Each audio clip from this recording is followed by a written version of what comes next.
Bonjour tout le monde. Je vais vous présenter aujourd'hui des nouveautés de NetSuite pour 2020.2. Alors, il y aura une partie tout d'abord avec les nouveautés qui concernent la localisation France. Et ensuite, on ira découvrir les nouveautés de 20.2 au niveau core. Alors, les nouveautés de la localisation France. La première chose que si vous avez aujourd'hui déjà la localisation France qui est installée chez vous, c'est que vous avez certainement dû remarquer avec la mise à jour que désormais il y a un menu spécifique avec la liste de tous les reports pour la France. Donc, quand vous allez dans votre interface de NetSuite, dans le menu rapport, vous avez une sous-catégorie qui s'appelle France Reports. Et à l'intérieur, vous allez trouver donc tous les rapports qui ont été délivrés aujourd'hui dans la localisation France. Il y a autant les rapports qui sont construits avec les outils de rapports financiers standards de NetSuite, qu'également les rapports qui seront construits avec le nouvel outil qui s'appelle Country Specific Reports, qui est un autre bundle qui est en fait un framework pour faire du reporting et qui a été utilisé pour faire des reports supplémentaires dans la localisation. Au niveau des rapports qui ont été délivrés, alors précédemment, dans les versions précédentes de France Localization, on avait déjà intégré un grand livre, un livre journal, un compte de résultats et une balance générale. Dans cette release, on a ajouté une balance auxiliaire. Cette balance auxiliaire, elle est basée sur le même rapport que la balance générale. Et on vient simplement filtrer sur les comptes clients et fournisseurs, sur les accounts payable et accounts receivable. Et on ajoute la dimension sur l'entité dans le report, qui permet donc d'avoir une balance auxiliaire avec l'outil standard de rapport financier. On a également ajouté, alors ça c'est une vraie nouveauté parce qu'on utilise donc Country Specific Reports. Donc Country Specific Reports, c'est un bundle supplémentaire que vous devrez installer dans votre NetSuite. Country Specific Reports, c'est un bundle qui permet en fait de construire des rapports financiers, mais du coup avec un outil totalement différent. On n'utilise plus l'outil standard de rapport financier de NetSuite, c'est un outil totalement à part. Cet outil-là, il est totalement configurable, c'est-à-dire qu'on va pouvoir définir d'un côté les différentes variables qu'on va faire apparaître dans le report, et de l'autre côté, on va pouvoir en fait mettre en forme le rapport sous la forme désirée. Alors aujourd'hui, au niveau de l'interface de Country Specific Report, pour construire votre propre report, l'expérience utilisateur n'est pas encore optimale. On est d'abord allé sur les fonctionnalités de reporting avant de plus étoffer la partie user experience pour la création des reports, mais c'est quelque chose qui est prévu dans la roadmap de Country Specific Reports. Donc ce nouvel outil, on l'a utilisé parce qu'il y avait un nombre de fonctionnalités qui manquaient sur la création de reports, notamment pour la France, et notamment la notion qu'on appelle jumping accounts. Donc c'est les comptes qui, selon s'ils sont débiteurs ou créditeurs, apparaissent dans l'une ou l'autre section, par exemple du bilan. On n'avait pas cette fonctionnalité-là précédemment. Avec Country Specific Reports, on a cette possibilité-là désormais. Et du coup, on a construit 3 reports sous ce format-là. Donc, on a le bilan, on a un compte de résultats et on a également ajouté des soldes intermédiaires de gestion. Donc là, par exemple, à l'écran, vous avez les SIG qui apparaissent. Donc, c'est sous cette forme-là. C'est une forme que nous, on délivre en standard, mais derrière, vous avez la possibilité de modifier ces reports. Alors, vous pouvez autant modifier la définition de chacune des variables qui apparaît dans l'écran, et que la possibilité de modifier la mise en forme du rapport. Si la mise en forme du rapport ne vous plaît pas, vous pouvez la modifier. Et vous pouvez, je sais pas, ajouter des couleurs ou changer l'ordonnancement des catégories, ce genre de choses-là. C'est totalement personnalisable. Nous, dans la version qu'on délivre dans la localisation, on s'est basé sur le plan comptable général. Donc, on a repris la liste des comptes du PCG et on a également utilisé les spécifications du Francis Lefebvre pour faire l'affectation des comptes dans les différentes variables. Si jamais au niveau de votre société, il y aurait des comptes qui sont hors PCG ou qui ne sont pas couverts par ce qu'on a défini nous dans ce format standard qu'on délivre, vous avez toujours la possibilité de venir modifier les variables et de venir l'adapter à votre compte. Donc la personnalisation du modèle, elle, se fait via une interface HTML. Hein. Enfin, vous avez un fichier HTML qui définit quelles sont les variables et où elles doivent apparaître pardon, dans le report. Et vous avez également plein de différentes possibilités de modifier l'affichage des styles CSS. Et vous pouvez également mettre de la customisation directement dans le HTML. Je vous laisserai consulter l'aide en ligne par rapport à CSR, par rapport à Country Specific Reports, pour avoir toutes les possibilités que vous avez derrière cet outil-là. Les différents reports sont également exportables au format PDF. Hein, donc, vous pouvez faire afficher votre report et ensuite vous avez un bouton exporter PDF et vous l'aurez également sous le format PDF. Pour le moment, on ne gère pas d'export, par exemple, vers Excel ou en CSV. C'est un point qu'on investigue pour le futur au niveau de Country Specific Reports. Et enfin, on a la possibilité de développer chacune des sections jusqu'au niveau du compte. Hein, si je prends par exemple une section de mes SIG qui est ici production stockée, si je clique, donc sur l'interface, en fait, j'ai un bouton qui permet de faire afficher la liste des comptes. Et si je clique sur ce bouton-là, à ce moment-là, je vais avoir ma variable production stockée qui va être développée et j'aurai la liste des comptes pour toute la section. Pour le moment, Country Specific Reports donc, permet de construire les reports, permet de les personnaliser, permet de les afficher et permet de les exporter en PDF. Les prochaines grandes choses qu'on va sortir sur ce bundle Country Specific Reports, c'est la possibilité d'aller plus loin dans la consultation, c'est-à-dire qu'on va pouvoir aller voir à partir de l'information du compte dans le report, on va pouvoir aller voir les transactions. Hein, ça correspond au drill down qu'on a dans l'outil standard de NetSuite pour les rapports financiers. Et l'autre grande fonction sur laquelle on travaille, c'est également un outil qui permet de contrôler si on a bien tous les comptes du plan comptable qui soient couverts par la définition du report qu'on a actuellement dans le système. C'est simplement pour voir si on n'a pas oublié un compte dans notre installation par rapport à la définition du report actuel. Alors, je vais peut-être regarder s'il y a des questions. Alors du coup, oui, il y avait la question de Hugues, c'est est-ce que l'interface de Country Specific Report est le drill-through? Donc pour le moment, non, mais c'est quelque chose sur laquelle on travaille et ça sera dans la prochaine version de Country Specific Reports, qui devrait sortir, je pense, début d'année prochaine. Hein. Alors, juste pour être bien clair par rapport à ça, Country Specific Reports, c'est le moteur, c'est le framework qui permet de construire le reporting et la définition des différents reports, eux, seront dans la localisation en fait.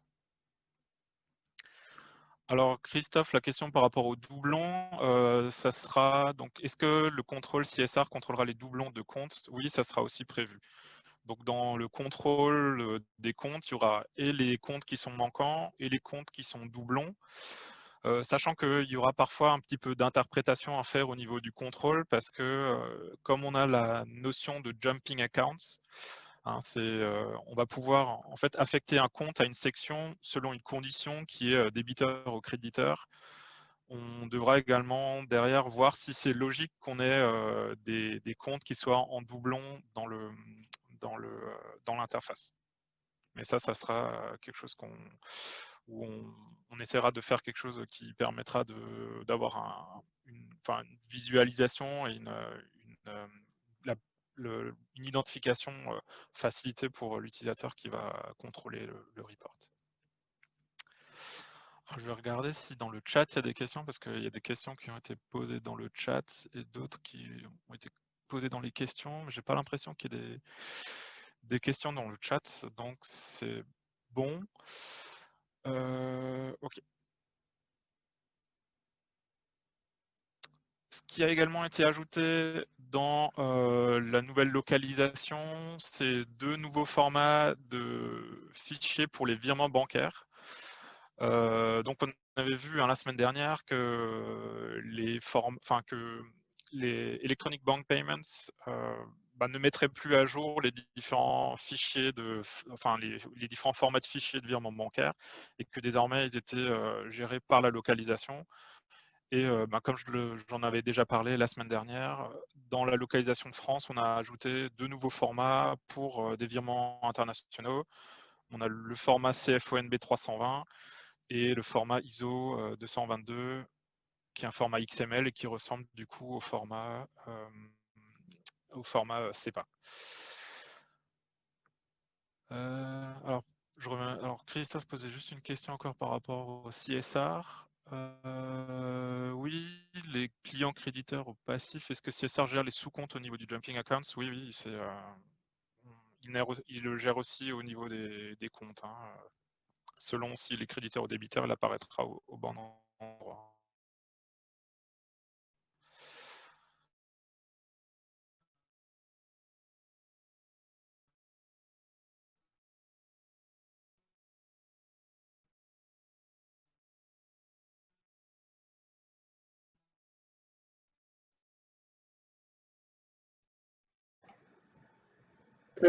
On t'entend plus, Ok, donc Alexandre. Ah, c'est parce je que tu reviens. parlais plus. D'accord. On ne t'entendait plus, donc on se demandait s'il y avait un problème. Mais c'est parce que tu ne parlais pas, c'est normal.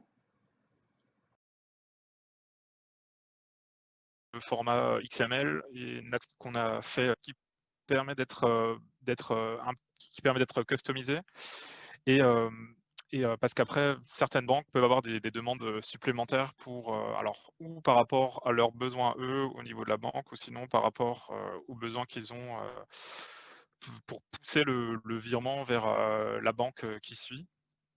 J'ai l'impression qu'il y avait quelqu'un qui avait une question. Je crois que c'est pas une question, mais on avait un problème de son pendant un moment. On t'a perdu, en fait. Ah d'accord, ok. Ouais, je suis désolé s'il y a des coupures, ça peut arriver de temps en temps.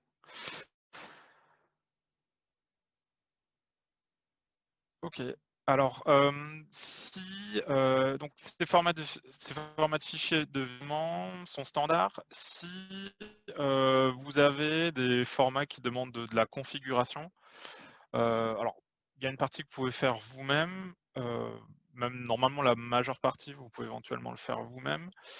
Après, c'est sûr que si il y a des grosses modifications, là, il faut peut-être éventuellement passer par un intégrateur ou par nous, enfin par un partenaire, parce que parfois ça peut être un petit peu complexe, notamment s'il faut toucher un peu plus profondément au format du fichier, mais pour moi, normalement, ça devrait plus être le cas aujourd'hui avec ces premières versions standardisées qu'on a développées.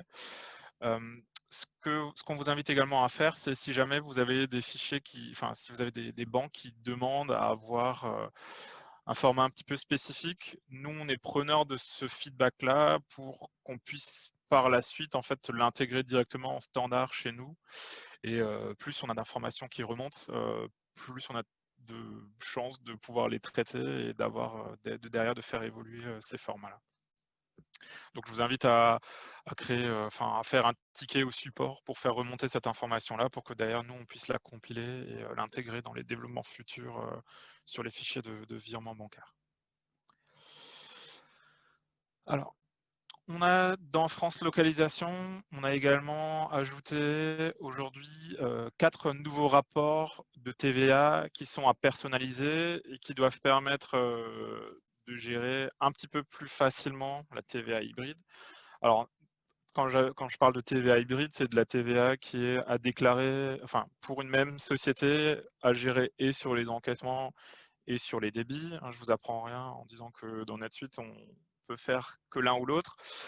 Nous, on travaille sur une solution qui permet de gérer les deux en même temps sans avoir à passer par des reports supplémentaires et de pouvoir prendre ben, de pouvoir refléter directement les données de transaction dans la CA3. Aujourd'hui, on ne peut pas encore le faire tout de suite. Par contre, ce qu'on a fait, c'est qu'on a mis en place cette solution temporaire parce que je crois que la plupart des clients, alors on ne gère pas de la même manière, ne font pas de la même manière leur déclaration de TVA. Ce qu'on a du coup fait, c'est qu'on a par défaut mis 4 rapports de TVA à personnaliser. Alors il y a 2 rapports qui sont sur les achats, 2 rapports sur les ventes. Et par défaut, ils sont configurés l'un sur les débits, l'autre sur les encaissements. La partie personnalisation que vous devez faire, du coup, c'est affecter à chacun des rapports la liste des bons codes TVA. Donc, par exemple, sur achat sur les débits, il faudra venir filtrer sur les codes TVA qui sont prévus pour les achats et sur les débits.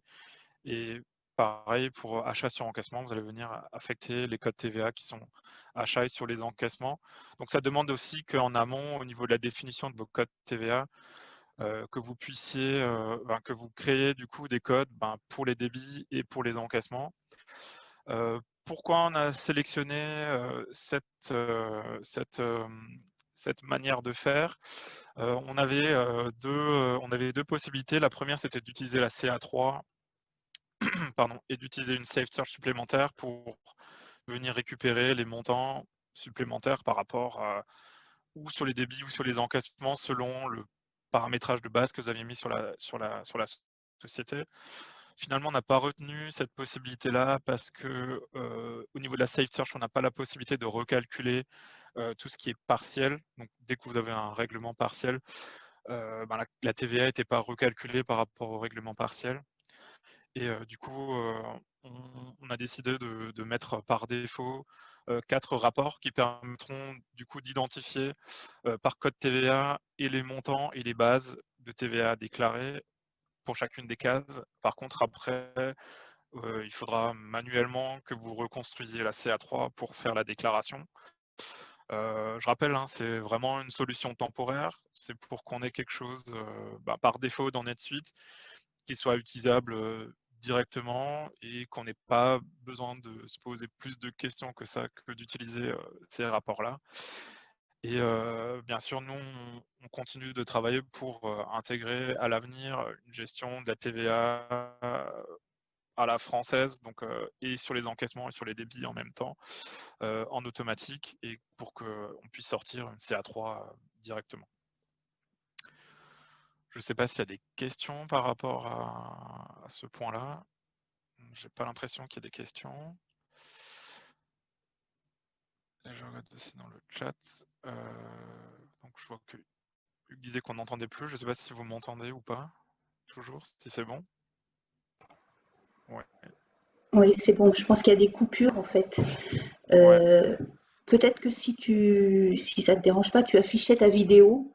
Le fait qu'on voit les lèvres en même temps que le son, ça peut peut-être nous aider. Ouais. Alors la vidéo, il faut juste que je regarde. Alors attendez, je vais juste arrêter de partager l'écran. Alors.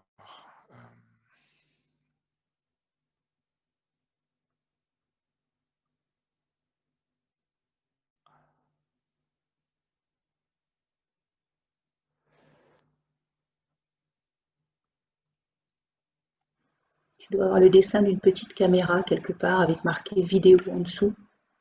Ouais. Alors attendez. Hop. Je sais pas si c'est bon, si vous me voyez maintenant ou pas. Oui, on te voit. C'est bon? Ouais. Ok. Merci. Alors, je vais repartager mon écran.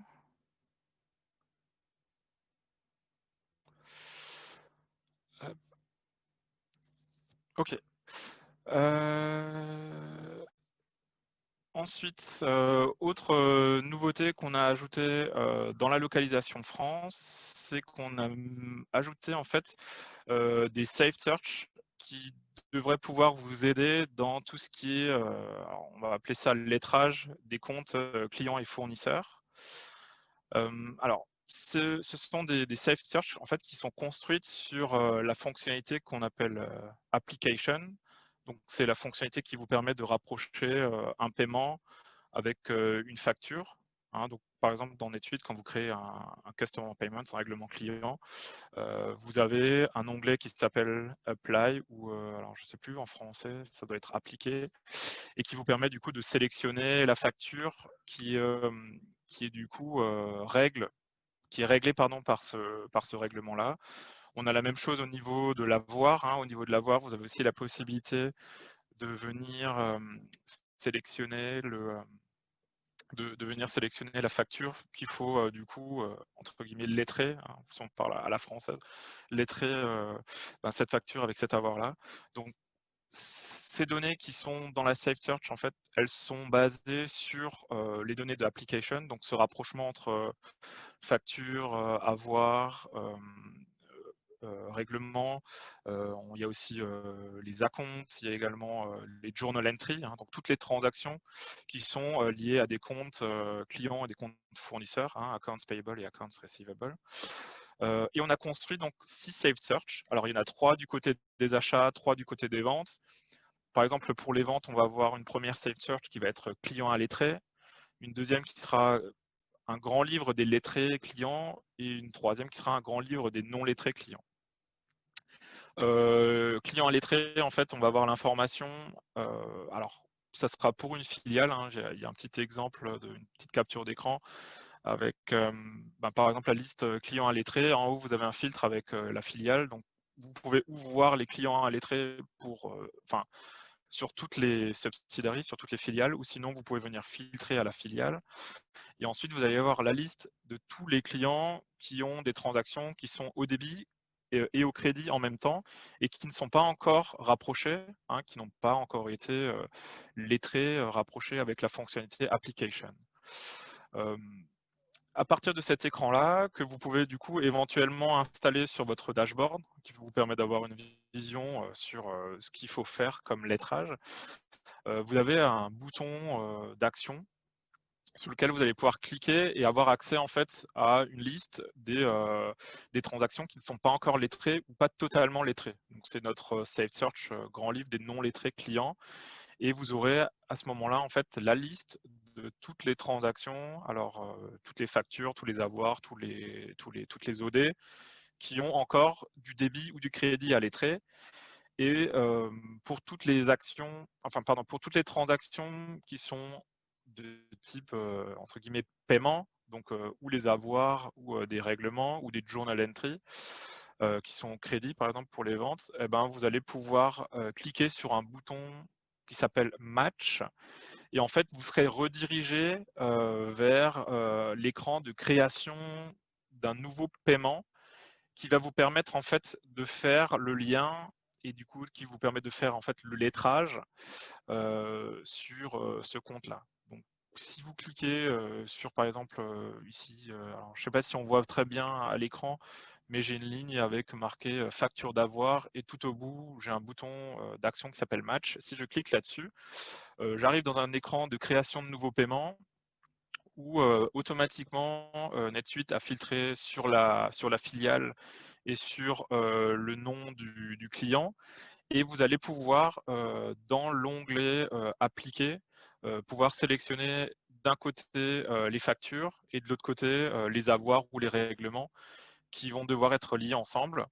Alors, aujourd'hui, c'est un workaround qu'on utilise pour faire ce lettrage-là. On espère pouvoir faire évoluer cette fonctionnalité-là vers quelque chose qui ne sera pas un workaround.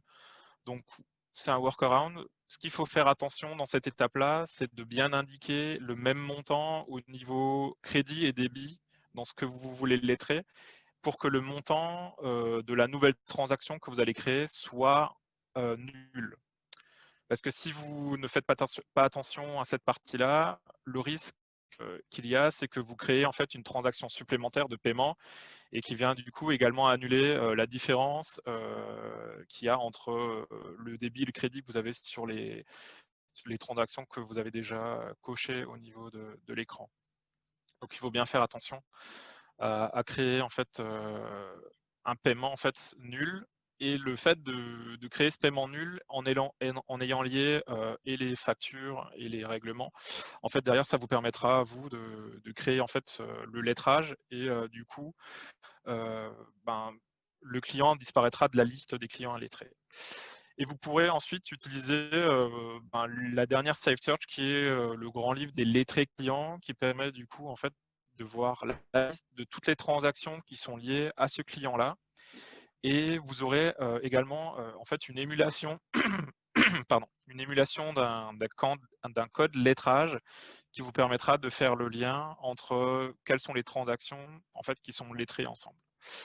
Alors, la petite différence qu'on a avec un lettrage à la française, c'est que le code lettrage, lui, il sera pas basé sur des lettres, il sera basé sur des chiffres, hein, parce qu'en fait, on utilise des données qui sont, on appelle ça le application link, hein, sur le lien qui existe entre l'application, le rapprochement entre les transactions, et ce qui permet du coup de définir un lien unique lorsqu'on fait le rapprochement de une transaction débit et une transaction crédit.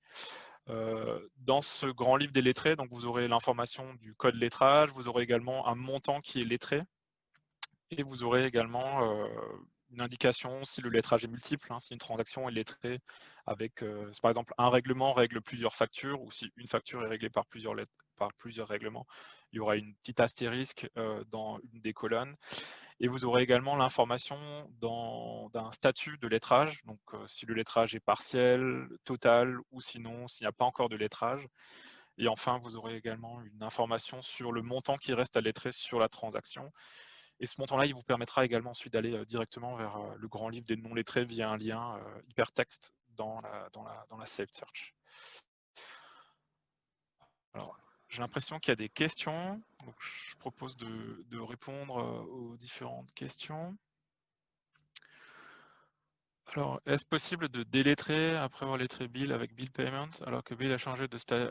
Alors ça, je pense pas. Le Bill a changé de statut paid in full.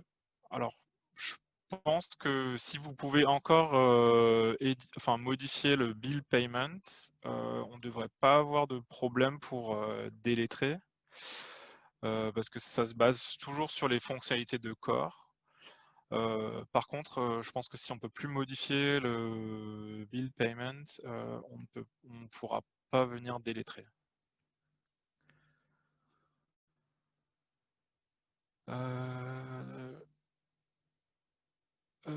Jean-Luc, bonjour. Quelle est la différence par rapport aux balances AG? Alors, je sais pas trop du coup la question. Par rapport aux balances AG, moi, je pense qu'il n'y a pas forcément de différence. Peut-être que dans les balances AG, je ne vois pas trop le rapport de balance AG. Je ne sais pas si dans les balances AG, on a aussi l'information sur les règlements qui sont saisis au niveau du compte et qui n'ont pas encore été rapprochés de factures.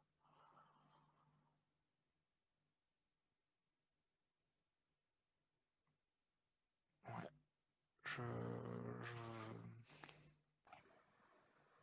Vous avez possibilité de débloquer votre micro, Monsieur Delsaut, peut-être? Ou Adriana, je ne sais pas en fait si vous avez la main chacun. Oui, je peux normalement mettre le micro. Ouais, moi, je crois que je peux pas le faire. Ce serait qui souhaiterait parler? Jean-Luc Delsaut, Ok. D-E-L-S-A-U-T-E. Normalement, c'est bon. Vous pouvez activer votre micro, Jean-Luc. Oui, voilà. Vous m'entendez? Oui. Ouais, très bien. Ok. Donc, en fait, pour moi, la balance AG, ce que je comprends pas, c'est en fait l'objectif premier, parce que on a une facture ou plusieurs, un paiement.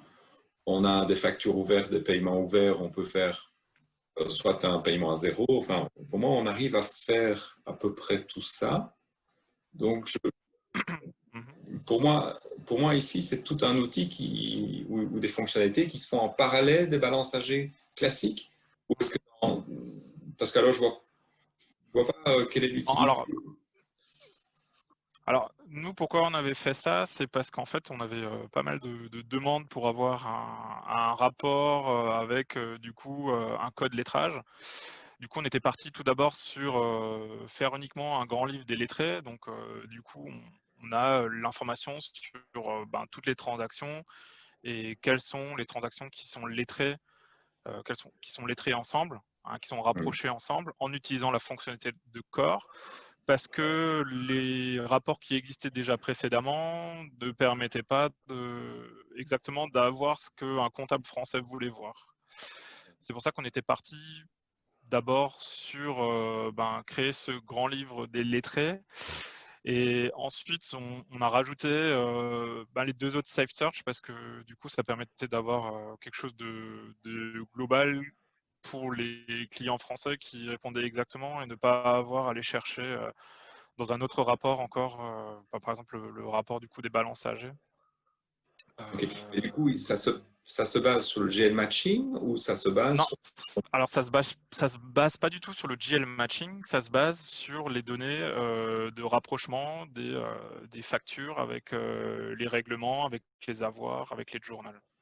Okay, donc c'est la fonctionnalité core qu'on vient utiliser. Et ça, c'est uniquement ici, c'est uniquement pour les comptes clients et fournisseurs. C'est clair.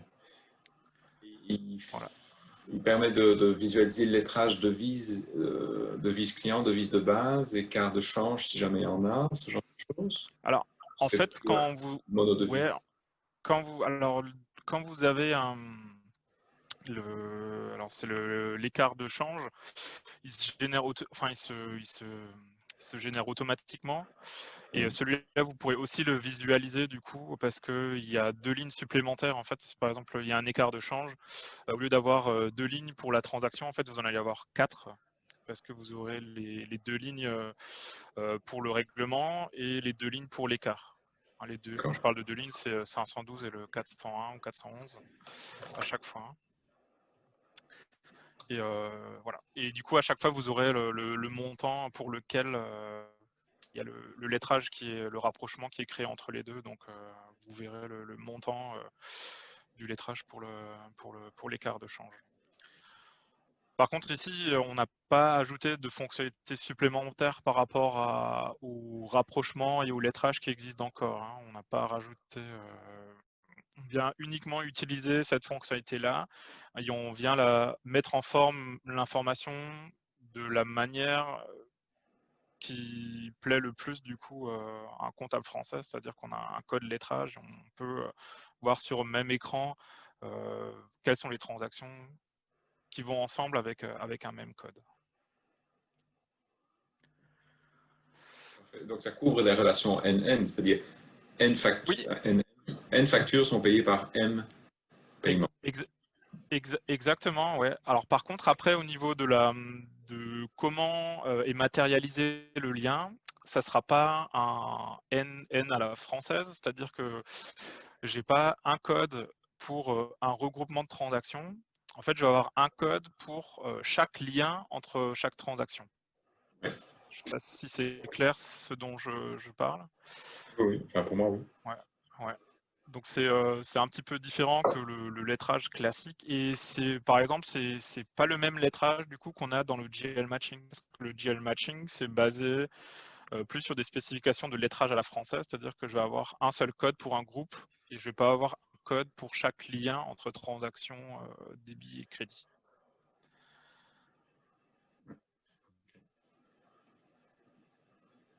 Ok. Alors, Christophe, la question, est-ce que le bundle GL Matching est voué à disparaître? Non, parce qu'en fait, le GL Matching permet également de faire du lettrage sur les comptes qui ne sont pas AP et AR. Et du coup, GL Matching permet de faire du lettrage sur ces comptes-là. Alors, au niveau du GL Matching, on travaille également sur une autre fonctionnalité qui s'appelle l'auto-matching.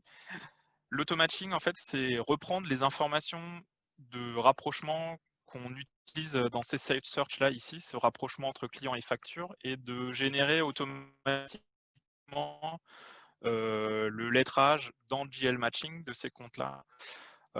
Cette fonctionnalité-là, elle va sortir en bêta à partir d'octobre.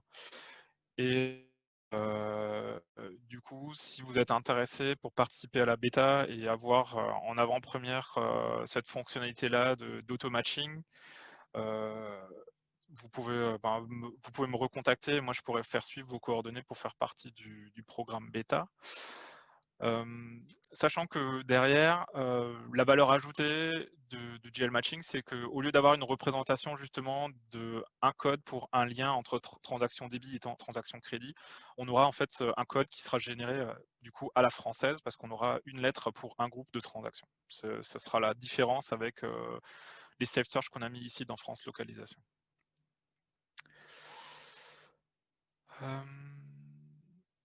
Normalement, la balance AG affiche les factures non lettrées, donc en faisant ce paiement à coût zéro, cela retire les factures de la balance AG.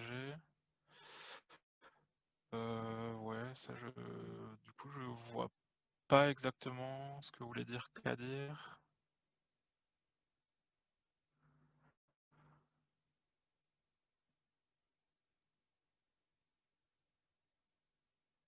Je sais pas si Kadir peut aussi parler. C'est Adriana, la maîtresse du lieu. Ouais. Je vais donner la parole à Kadir du coup. Ouais. Merci. Normalement, c'est bon. Voilà.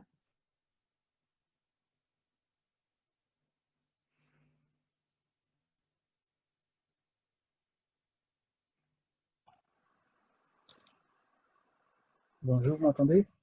Oui, Oui, on vous très bien. entend. Ok, bonjour à tous. Alors donc, Alexandre, en fait, c'était pour expliquer la différence, le lien que je voyais entre la balance AG et les safe search. Parce que pour moi, la balance AG n'affiche que les factures qui sont ouvertes. Et donc, si cette safe search permet de créer des paiements ou des encaissements à valeur zéro, cela permet finalement de retirer les lignes qui sont en réalité soldées dans la balance AG, mais qui, parce qu'elles n'ont pas encore été lettrées à des paiements qui existent de part et d'autre, continuent de s'afficher sur la balance AG.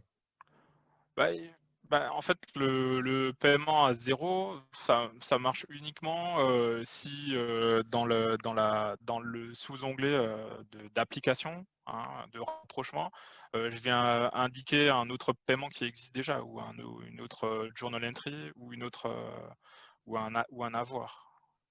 Donc, je peux pas juste faire un paiement à zéro et cocher, ça marchera pas. Il faut que ça soit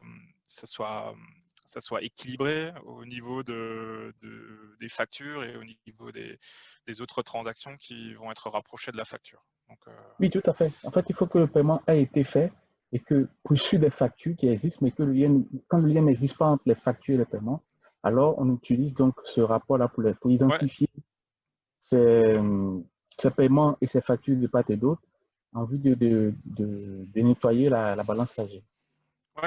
Ouais, c'est ça, c'est ce principe-là qu'on utilise du coup, hein, pour faire le lien entre les transactions. Ok, merci. Merci. Une question de Christophe. Le lettrage des comptes de TVA s'avère souvent crucial en cas de contrôle fiscal. Est-ce que l'auto-matching inclura ces comptes en GL matching? Alors, ça ne sera pas géré par l'auto-matching. Par contre, on pourra faire du lettrage manuel avec GL matching pour lettrer les comptes de TVA. Ça, c'est bon. Après, je sais que sur la roadmap de TVA, c'est quelque chose qu'on a dessus, hein, de pouvoir avoir une meilleure traçabilité de quelles sont les transactions qui ont été déclarées TVA pour derrière rapprocher ce qui a été déclaré avec les transactions dans le système. Par contre, pour le moment, ce n'est pas encore planifié dans notre roadmap.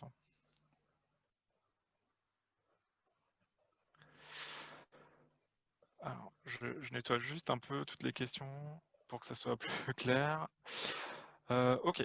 Je ne sais pas s'il y a encore des questions ou pas. Sinon, on peut continuer sur la localisation France. Alors, en fait, il y a une dernière fonctionnalité que j'ai oubliée. Je viens de m'en rendre compte. En fait, on a également rajouté quelques saved search également qui doivent vous aider aussi dans le contrôle du FEC, parce que dans le FEC, on a 3 dates dans les transactions. On a 3 dates. On a la date de pièce, qui dans NetSuite est caractérisée par, représentée par document date. On a la date de l'écriture, qui est la date de transaction. Et on a la date de validation qui est la date de GL numbering, au moment auquel vous affectez le numéro d'écriture et qui vient également derrière verrouiller la transaction. Il faut qu'on ait une cohérence au niveau de ces dates, c'est-à-dire que la date de pièce doit être inférieure ou égale à la date de transaction, qui doit, elle, être inférieure ou égale à la date de validation. On a mis des saved search à dispo dans la localisation France pour que vous puissiez également faire ces contrôles-là et voir si vous avez des problèmes de cohérence et derrière corriger éventuellement les transactions qui pourraient avoir un problème. Donc ça, c'est une première solution. On est en train d'investiguer pour voir si éventuellement on ne met pas non plus un contrôle dans l'écran de saisie. C'est à voir parce que derrière, je pense qu'il y a également une question performance. Donc, pour le moment, on est parti sur les rapports de Safe Search qui permet d'avoir une réponse aujourd'hui immédiate. Et ensuite, on va voir si on peut venir ajouter des contrôles dans la saisie. Ok. Je ne sais pas s'il y a des questions encore concernant la localisation. Sinon, je vous propose de passer aux nouveautés de 20.2 au niveau de Core. Alors, il y a des fonctionnalités où je ne maîtrise pas forcément toutes les finesses de chaque fonctionnalité. Si jamais vous avez des questions, alors si je sais y répondre, j'y répondrai. Sinon, je pourrais éventuellement prendre la question et vous répondre plus tard. Alors, en 20.2, une première fonctionnalité qui a été ajoutée, c'est ce qu'on appelle le regroupement de factures. Le regroupement de factures, il va permettre de regrouper plusieurs factures sur un document unique de regroupement de factures. On va pouvoir paramétrer le niveau de regroupement au niveau de la fiche client. Vous pourrez avoir un aperçu du regroupement des factures et ensuite vous pourrez envoyer ce regroupement de factures par email ou l'imprimer. Et puis, tout ce qui concernera le règlement de regroupement de factures, ça permettra vous pourrez faire des rapprochements au niveau du regroupement pour que derrière, le rapprochement au niveau de la facture en elle-même se fasse automatiquement. Alors, c'est pas un regroupement de factures pour avoir une facture consolidée. C'est vraiment avoir un document avec une liste de factures dessus. C'est pas avoir plusieurs commandes, plusieurs bons de livraison et facturer sur une même facture, plusieurs BL. Alors, je ne sais pas s'il y a des questions par rapport au regroupement de factures. Alors, donc Anne-Sophie me pose une question sur les modèles de factures ont été améliorés. Alors, au niveau des modèles de facture, en fait, il y a une initiative alors, au niveau de la localisation. Alors, ce n'est pas la localisation France, c'est la localisation Europe. Vous savez qu'on a la localisation France, on a aussi EMEA Localization. Donc, nous, on a une équipe de produits qui est pour l'Europe. Je pense que vous connaissez tous Sylvia, qui elle gère en fait la partie Europe. Du coup, on a une initiative au niveau du bundle EMEA Localization qui est de mettre à dispo en fait un modèle de facture amélioré. On est en train de travailler dessus. Alors, c'est pas dans la présentation aujourd'hui parce qu'on n'a pas encore pu sortir le bundle. n'avait pas encore pu mettre à jour le bundle avec le nouveau modèle de facture. Mais ce modèle-là, il a été beaucoup amélioré par rapport à ce qu'on avait précédemment. Et je vous laisserai découvrir ça quand ça sera mis à jour, mais ça devrait plus trop tarder. Mais on n'a pas encore de date vraiment définitive pour la sortie de ce bundle-là.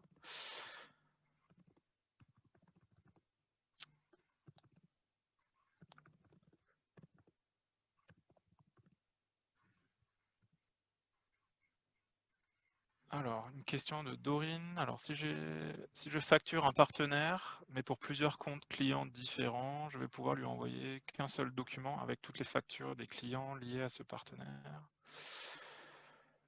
Alors là, je sais pas trop. Je peux éventuellement regarder cette question-là et revenir vers vous. Ce que normalement ça permet de faire, c'est sur un compte client, de regrouper des factures de ce compte client-là. Parce que là, du coup, le partenaire, c'est quoi? C'est un intermédiaire pour la facturation ou enfin, je vous propose de vous répondre plus tard à cette question-là. Alors, je vais la noter et je reviendrai dessus. Alors, donc Armel Soustiel demande est-ce que le QR code sera inclus? Alors du coup, je veux bien savoir de quel QR code vous parlez en fait. Parce qu'aujourd'hui, il n'y a pas vraiment de QR code qui soit obligatoire. Par contre, si vous passez en Advanced PDF, pour le modèle de facture, vous devrez pouvoir faire des modèles de facture avec un QR code qui soit inclus. Alors, je sais que dans d'autres pays, il y a des QR codes qui sont obligatoires. Hein. Je prends par exemple le Portugal où du coup sur la facture, vous avez un QR code qui est défini et à l'intérieur du QR code, il y a une structure de données. Je ne pense pas que ça existe encore pour la France pour le moment. Mais si jamais vous voulez faire des QR codes propres, vous pouvez le faire aujourd'hui avec le Advanced PDF.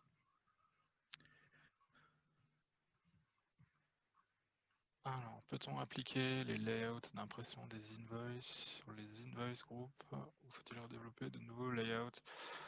Ouais, pareil, là, je ne vais pas avoir la réponse directement. Je propose de revenir vers vous sur cette question-là en dehors de la présentation d'aujourd'hui. Okay. Et pareil pour la question d'Armel, je pourrais vous répondre plus tard.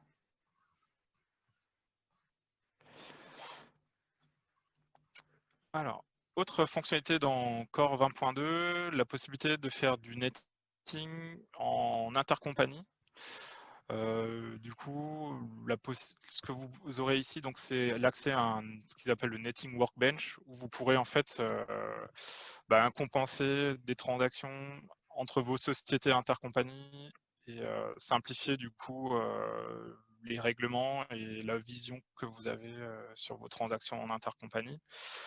Voilà, c'est un premier travail qui est fait dans tout ce qui est opération de netting et c'est disponible que au niveau intercompagnie pour le moment. Hein. Alors, il y a également une autre fonctionnalité d'automatisation de la comptabilisation des charges intercompagnie. Alors, c'est ce qu'ils appellent le cross-charge workbench, qui permet du coup de réaffecter des coûts d'une société à une autre. Alors, par contre, ça ne marche uniquement qu'avec des OD pour le moment. Donc, je ne sais pas si c'est forcément quelque chose qu'on peut utiliser dans une société française. Mais c'est une fonctionnalité qui existe dans Core à partir de 20.2.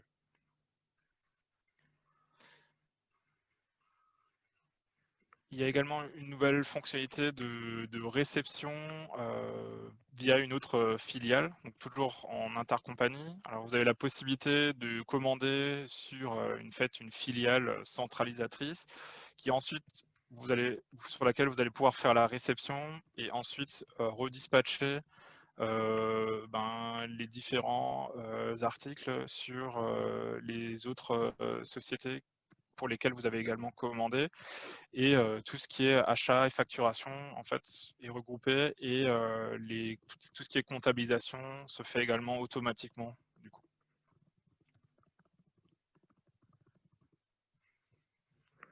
Alors, il y a également des nouveautés au niveau du bundle Fixed Assets Management pour la gestion des immobilisations. Alors, ils ont ajouté des nouvelles choses pour le Japon, mais ils ont surtout également ajouté de nouvelles possibilités pour la France, et notamment tout ce qui concerne les amortissements dérogatoires. Alors aujourd'hui, on va pouvoir en fait gérer des amortissements dérogatoires, mais avec uniquement des comptabilisations annuelles. Et dans la prochaine version de Fixed Asset Management, on devrait avoir également la possibilité de faire de la comptabilisation du coup au mois par mois. Avec du coup le calcul des comptabilisations, lui, se fait au global sur l'année, et ensuite il sera redécoupé en mois, et on aura du coup la comptabilisation mensuelle. Autre nouveauté, c'est qu'on a désormais la possibilité de faire de la comptabilisation des écarts sur les facteurs fournisseurs, mais également sur les articles qui ne sont pas gérés en stock, ce qui n'existait pas auparavant. Du coup, on va avoir une écriture lorsqu'on va faire aussi des réceptions sur les articles qui ne sont pas gérés en stock. Et ensuite, lorsqu'on va enregistrer la facture, on aura la possibilité d'utiliser la fonction Post-Vendor Bill Variance, donc qui permet de comptabiliser les écarts, avec du coup également les articles qui ne sont pas gérés en stock. Auparavant, on pouvait le faire uniquement pour les articles qui, eux, sont gérés en stock. Alors, il y a des nouveautés au niveau de PSA, donc de SRP. Une nouvelle fonctionnalité qui est de permettre qui permet du coup d'avoir des notifications pour les chefs de projet, des notifications qui concernent des saisies de temps qui seraient manquantes, des saisies de temps qui ne sont pas encore approuvées, ou des dépenses à approuver. Et cette nouvelle fonctionnalité, ça va permettre d'améliorer l'expérience utilisateur pour le chef de projet qui désormais n'aura pas forcément besoin d'aller consulter pour voir qu'il y a des choses à faire, mais il sera automatiquement prévenu par des notifications. Toujours plutôt au niveau projet et note de frais, c'est que désormais on a aussi une intégration avec Amex, et qui permet de récupérer en automatique les relevés de transactions pour les cartes de crédit Amex, qui du coup seront transformés en notes de frais, et ce qui derrière permettra de réduire le temps pour la saisie des notes de frais, et aussi de réduire les erreurs sur la saisie des notes de frais. Autre nouvelle fonctionnalité, alors toujours liée aux notes de frais, c'est la possibilité désormais de créer des politiques relatives aux notes de frais. Donc en fait, on va pouvoir créer un certain nombre de règles par rapport à la gestion des notes de frais, avec, on peut par exemple mettre des limites sur les catégories de dépenses, des montants, est-ce qu'on a besoin de pièces jointes dans les notes de frais. Et du coup, alors au niveau de l'administration, vous allez pouvoir définir les différentes règles. Et ensuite, les utilisateurs, eux, lorsqu'ils vont rentrer leurs notes de frais, ils seront directement alertés ou stoppés lorsque les règles sont, lorsque différentes conditions des différentes règles seront atteintes, et ce qui du coup permet derrière à lui de corriger ou de modifier sa saisie, ou qu'il soit informé que la saisie n'est peut-être pas bonne, ou qu'il a dépassé les différentes limites de la politique interne au niveau des notes de frais. Et enfin, alors là c'est un gros morceau parce qu'au niveau de MRP, donc là c'est pour tous ceux qui ont en place de demand planning, donc tous les clients qui sont plutôt WD, négoce, distribution ou industrie, ils ont totalement revu la solution MRP qui a été revu du début à la fin, avec beaucoup de fonctionnalités supplémentaires. Je ne sais pas si c'est vraiment la peine de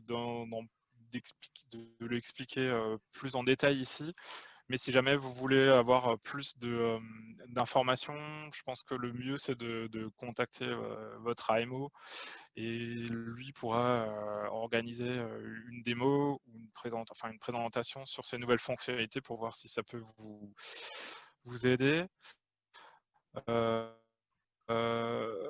Mais c'est vraiment au niveau de la conception, ils ont tout revu de A à Z sur le MRP, sur l'adéquation entre les besoins et les couvertures, comment est-ce qu'on va valider les différents besoins. Tout ça a été revu et il y a vraiment beaucoup de nouveautés. Et une autre nouveauté qui concerne toujours les sociétés qui font de la livraison de biens, il y a une nouvelle fonctionnalité de Sales Order Predicted Risks qui permet du coup d'avoir des notifications si NetSuite pense qu'il y a éventuellement des risques sur la livraison de vos différentes commandes. Et ça, c'est réalisé grâce au machine learning. Alors, je crois qu'il y a plusieurs questions. Je vais regarder les différentes questions que vous avez pu poser.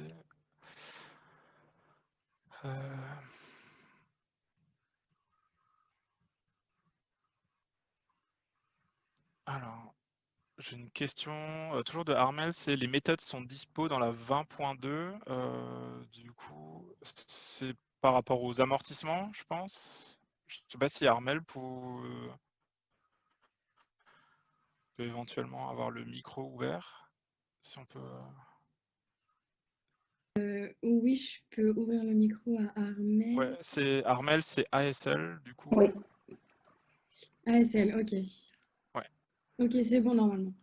Adriana, je pense qu'il faut que tu débloques les micros de tout le monde et on les coupera ponctuellement pour éviter effectivement que la bande passante soit trop mauvaise, mais ça sera plus facile à gérer, je pense. Vous Si tu veux m'entendez bien. là?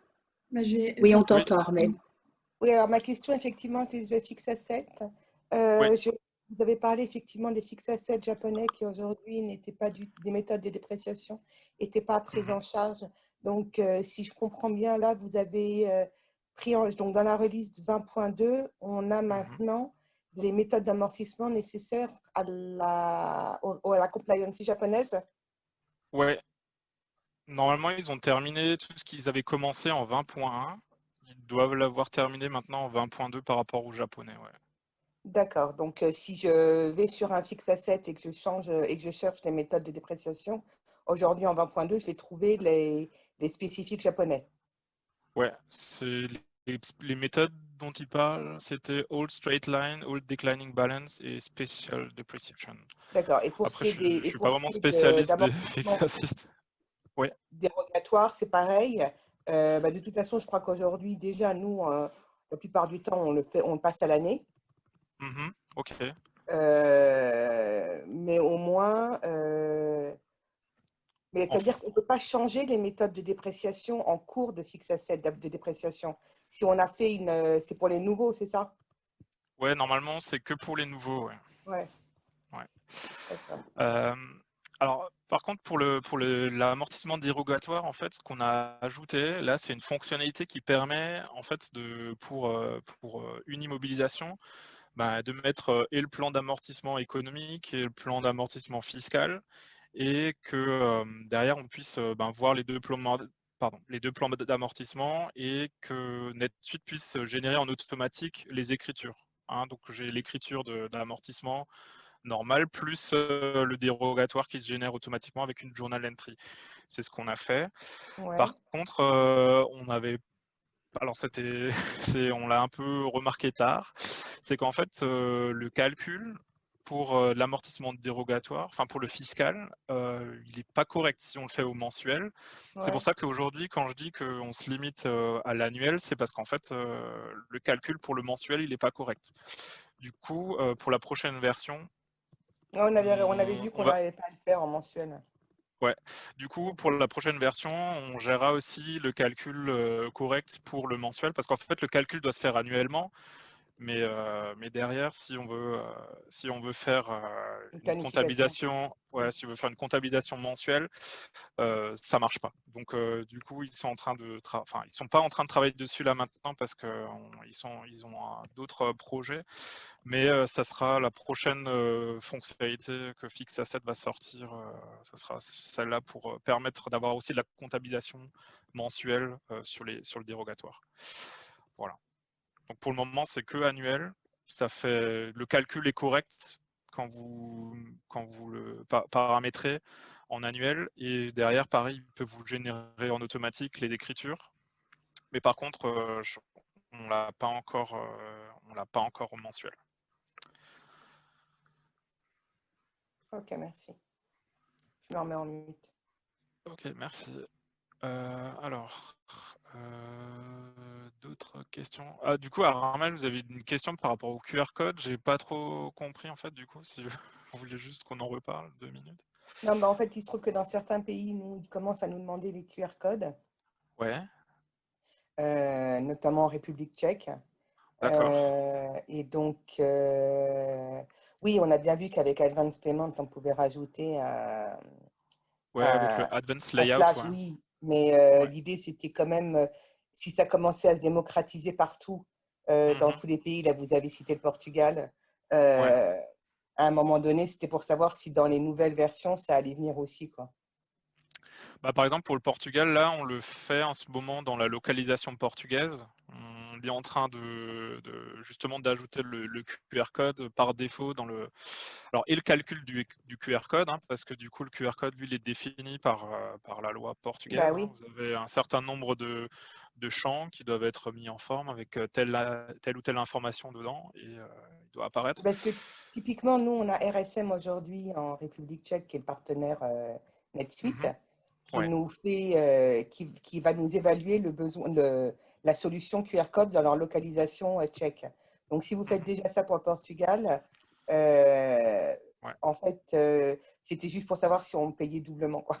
Non, c'est Ouais. c'est Non, parce là que c'est typiquement, vraiment, ouais, là c'est vraiment propre au Portugal parce qu'en plus au Portugal il y a eu, alors déjà on a une localisation portugaise et puis il y a eu quelques changements aussi sur d'autres données parce que désormais il y a une autre numérotation supplémentaire qui elle est gérée par l'administration fiscale au Portugal et du coup là on a eu pas mal de, ouais, on a un peu de travail du coup sur le QR code, mais pour la République tchèque on a pas prévu quelque chose, nous, au niveau de NetSuite, produit NetSuite. Ouais.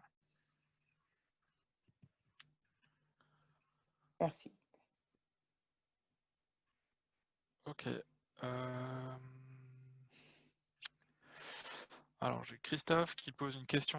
Alors, les formats de fichiers de virement sont maintenant inclus dans le bundle France Localisation, mais sans le bundle EBP, on ne peut pas générer les fichiers, n'est-ce pas? Oui, exactement. Donc, pour pouvoir générer des fichiers, dans tous les cas, vous êtes obligé d'avoir alors, au moins Basic EBP. Donc, c'est la version basique de Electronic Bank Payments. Lui, il permet d'avoir les fichiers de virement pour le pays de la société parent. Et ensuite, vous pouvez rajouter France Localisation pour récupérer ceux de la France, mais sinon, il faut Advanced Electronic Bank Payments pour avoir accès à tous et puis surtout pour les modifier éventuellement derrière.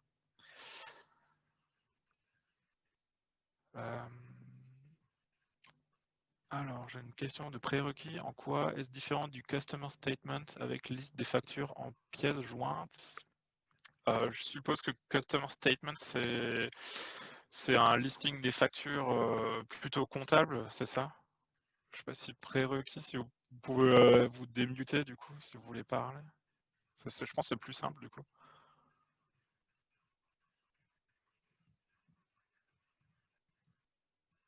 À moins qu'ils ne veulent pas.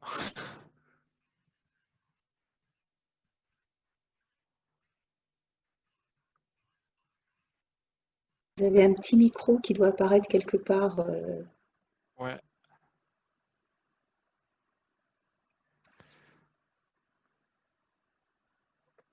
Ah désolé, j'ai enlevé la caméra. En fait, j'ai mon écran qui est devant l'écran, donc avec la caméra dessus, c'est pour ça.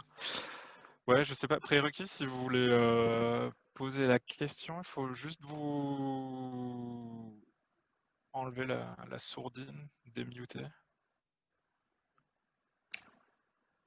Vous vous êtes inscrit sous quel nom? Bah, ils sont inscrits sous prérequis. Oui. Bon, alors je démute. Ah merde, mais je peux pas démuter, moi. Bah, Adriana, est-ce que tu as possibilité de démuter les gens qui sont sous le nom prérequis? Ouais, mais s'ils se démutent pas, ils vont pas parler. ouais. Là, j'ai donné la possibilité à tout le monde Ah, de pouvoir se démuter. Donc, ouais. Ok. Est-ce qu'il y a quelqu'un d'autre de prérequis qui peut prendre la parole, qui voit la question? Ouais, ils sont peut-être tous ensemble sinon. Bon, sinon, il y a une autre question de Kadir. Une question sur la gestion de la TVA. Est-ce qu'il y a des améliorations prévues sur le tax lookup pour la détermination du code taxe en fonction des lieux de livraison ou expédition des commandes? Alors, dans la taxe, dans le Legacy, il n'y aura pas de nouvelles fonctionnalités. Par contre, il y aura des nouvelles choses dans Suite Tax où effectivement on prend en compte le lieu de livraison. Du coup, il faudra attendre de passer sur Suite Tax pour avoir ces nouvelles fonctionnalités-là qui concernent la TVA. Alors, sinon, il restait que les questions de Dorine. Mais Dorine, je pense que je vais vous répondre en dehors du meeting. Alors, il y avait des autres questions. Alors, de François, Phoenix, quand ces fonctionnalités seront-elles disponibles sur France Localisation ou le bundle CSR? François, si vous pouvez juste prendre la parole, parce que du coup, je vois plus quelles étaient les fonctionnalités. Allô? Ouais. Non, c'était Oui, juste pour savoir si c'est des trucs qui sont actifs dès aujourd'hui ou si c'est une livraison plus tard pour ces bundles et qu'il faut faire une mise à jour, quelque chose.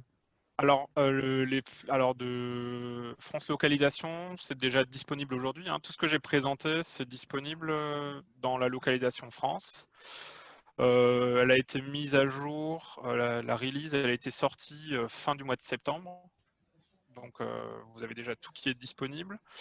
Pour Core, ça dépend si votre installation de NetSuite, elle est déjà passée en 20.2 ou pas encore. Mais je Non, pas crois que encore, mais normalement, non, pas encore. d'accord. Je pensais qu'elles étaient déjà toutes passées en 20.2. Donc du coup, pour les autres fonctionnalités qui concernent Core, là, il faut attendre du coup la mise à jour de votre NetSuite. Mais ça devrait être fait d'ici pas très longtemps, hein. Et le bundle Country Specific Report, il est disponible aussi? Alors, Country Specific Report, il est aussi disponible. Et puis, il faut également que vous l'installiez pour avoir accès du coup aux nouveaux reports de bilan et de Ouais, justement. SIG. Ouais. Donc celui-là, ce bundle, il est GA, donc dispo. Il est plus en bêta depuis un mois, depuis mi-septembre. Donc ce que j'ai présenté au niveau des reports, ça c'est aussi disponible maintenant. Et je vous ai juste donné un petit peu un aperçu de qu'est-ce qui va être rajouté dans la prochaine release, qui sera elle plutôt début d'année prochaine. C'est donc les possibilités d'aller en drill down jusqu'à la transaction, ce qui n'est pas encore possible aujourd'hui. Et puis l'autre fonctionnalité, c'est le contrôle du rapport pour voir si on a bien tout le plan comptable qui est bien couvert par la définition du rapport qu'on a mis dans le système. Ok, merci. Ok. Alors Christophe posait une autre question. Les formats de virement sont maintenant inclus dans le bundle. Ouais, bah ça c'était. On a déjà répondu juste avant. Du coup, je sais pas. Alors, Armel, vous demandez le numéro de Oui, sur le bundle, lequel? CSR, le CSR par exemple, juste parce Ouais, que c'est toujours la foire sur les bundles. ouais, alors attendez, je me connecte juste sur NetSuite et je vous dis ça tout de suite. Ah. Alors.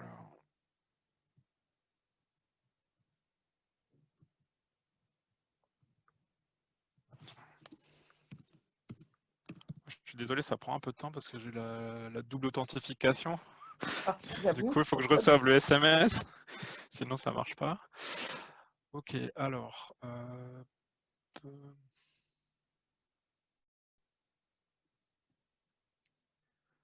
Donc, Country Specific Reports.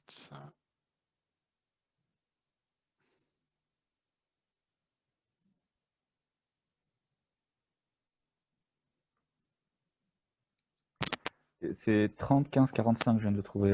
Je regardais en parallèle. Ouais, c'est exactement ça. C'est 30, 15, 45. C'est la version 1.00.0.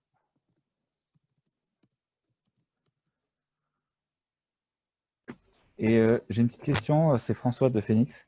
Oui.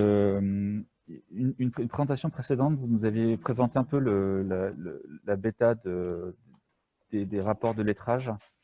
Du coup, ça, c'est un Ouais. bundle qu'on peut enlever, qui est remplacé par la fonctionnalité Ouais, évoquée. ouais, exactement. Vous pouvez enlever ce bundle-là qui était un bundle pas trop officiel qu'on avait débloqué pour certains clients pour tester. Parce que c'est des safe search, donc ça n'a pas un gros impact. Donc, on voulait tester ça. Mais du coup, ouais, vous pouvez effectivement l'enlever. Ouais. Ok, merci.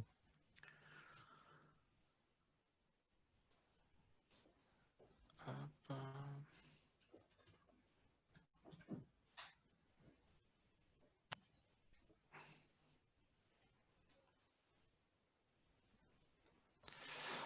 Alors, du coup, il y a des questions qui concernent SuiteTax.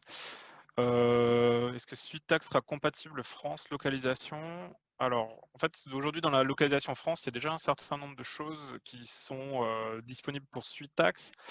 Par contre, en fait, il n'y a pas encore tout qui est totalement terminé, parce que, par exemple, pour le calcul de CA3, il n'est pas encore finalisé, donc les reports ne sont pas totalement justes, hein, parce que nous, on les a récupérés de l'équipe SuiteTax. Donc, pour le moment, je dirais qu'il faut. C'est pas encore le moment d'aller vers SuiteTax, mais dès qu'on pourra aller vers SuiteTax, on fera. Enfin, il y aura certainement de la communication pour aller vers SuiteTax. Hein.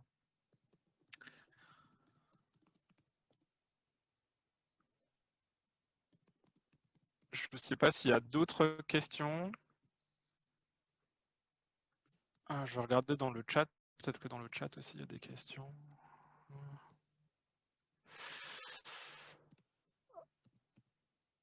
Ouais, je n'ai pas l'impression qu'il y ait d'autres questions. Sinon, il y a toujours le micro qui est ouvert si jamais vous voulez poser une question. Sinon, on en restera là. Juste du coup pour Dorine, et je vous répondrai du coup plus tard par mail. Hein. Je n'oublie pas votre question. Peut-être que la réponse peut intéresser tout le monde, Alexandre. Si tu Ouais. peux juste me copier, que je renvoie à tout le monde. Ok, ouais, pas de souci. Ouais. Merci.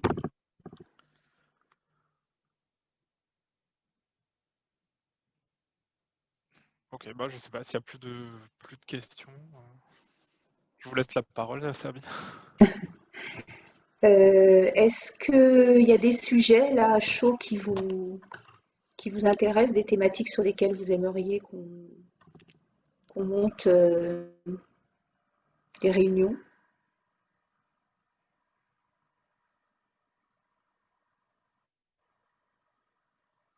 Non, tout va bien alors.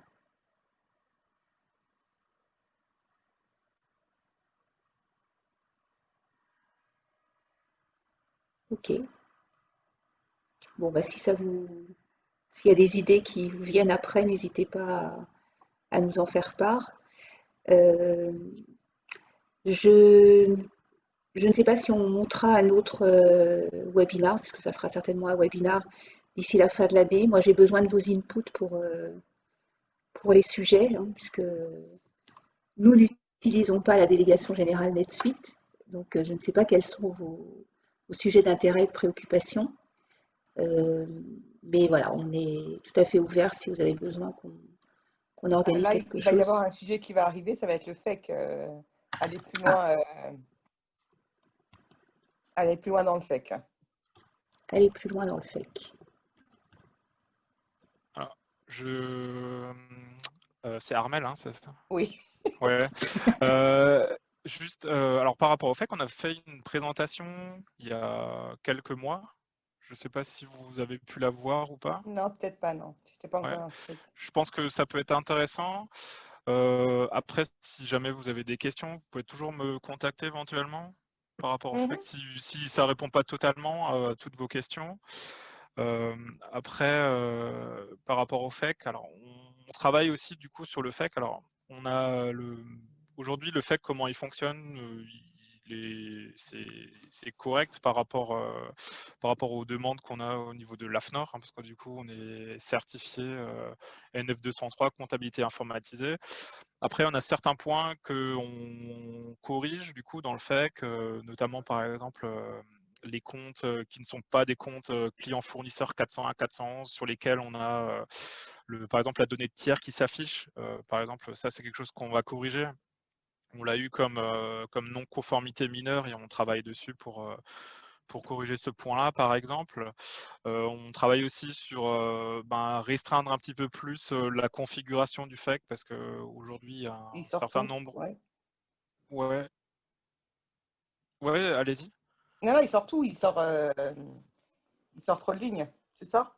Ah, non, il sort pas trop de lignes, c'est juste qu'on donne trop de. Enfin, pour moi, on donne un petit peu trop de possibilités de configurer ce qu'on peut sortir avec le FEC. C'est-à-dire que, par exemple, il y a un paramètre qui va définir si on fait afficher oui ou non le compte auxiliaire, enfin le code et le nom, le code et le libellé du compte auxiliaire en fait.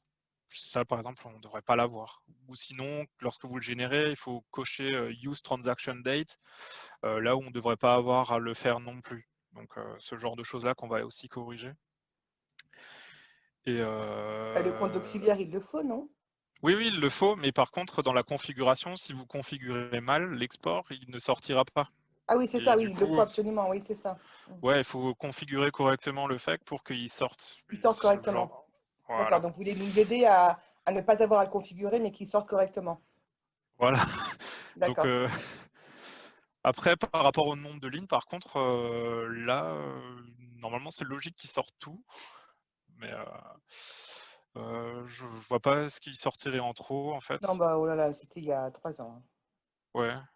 Mais, ouais. Alexandre, j'ai mis dans le chat parce qu'effectivement, le support de la présentation qui est disponible sur le site de l'EFO, où il y avait aussi le replay qui est disponible sur YouTube. Ah Ouais. bah parfait. Je Dans le chat. me suis permis de la remettre sur le chat, oui. Ouais. Ok, merci Xavier. Ouais. Donc ouais, je vous invite à le regarder et puis derrière si vous avez des questions.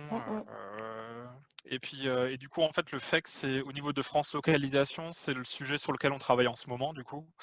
Et dès qu'on aura terminé et fait la release, on fera une communication aussi dessus hein, parce que le FEC c'est quand même très important et du coup c'est bien si tous nos clients savent exactement comment ça fonctionne et pour qu'on ait le moins de problèmes possible là-dessus. Donc dans tous les cas il y aura de la com dessus dès qu'il y aura des nouvelles fonctionnalités au niveau du FEC. Hein.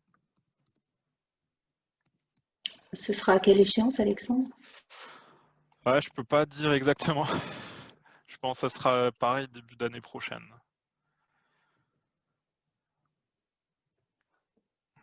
Parce qu'on travaille sur le FEC et on travaille directement aussi sur le FEC de SuiteTax pour qu'on ait plus. Enfin, parce qu'aujourd'hui, on a le FEC, il est à 2 endroits différents. On a un FEC pour Legacy, on a un FEC sur SuiteTax. On veut rassembler les 2 FEC ensemble pour qu'on n'ait pas, nous non plus, à maintenir deux spécifications de FEC différentes. Voilà. C'est pour ça qu'on travaille là-dessus actuellement.